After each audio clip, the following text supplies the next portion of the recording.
ngasi October-gi tang 13 nomaijing numitki Imphal-da phongba pauche kharagi headlines pathokcharge taminarasi.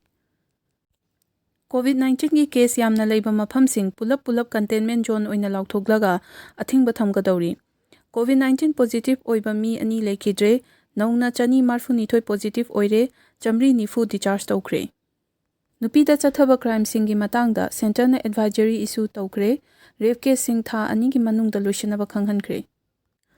Haukiba ahingda Richter 5.3 gi changda yuhahakre, chayo sida marirak yuhahaki. Korkomna October 15 da total shutdown lauthokre. State kunhumdo Union Territory Nipanda thabak lawbagi interview muthatkre. Manipur gisu interview tawdana thabak lawnaba pressure lagle. Congress lengak 2022 dadi halakani Okendro. Minister oiraga kari haigani khangdaba mayam yauri Congress. Private oza singi thagi tolop lengak na pihannaba warepnakre emsu.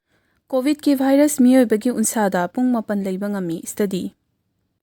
Engineer tana daba thabak singi bill piroi Rajen. CBSC CISE gi 2021 gi syllabus makha tana hantharaba yai. Exam su yekthoglaba yai. Armenia amasung Azerbaijan ceasefire tawnagadabagi mangoinana sel missile kapnakre. Rosan Mainamna China gi Liu Pengbu thoiduna One Championship ta anirak suba oina maipakpa ngamkhre.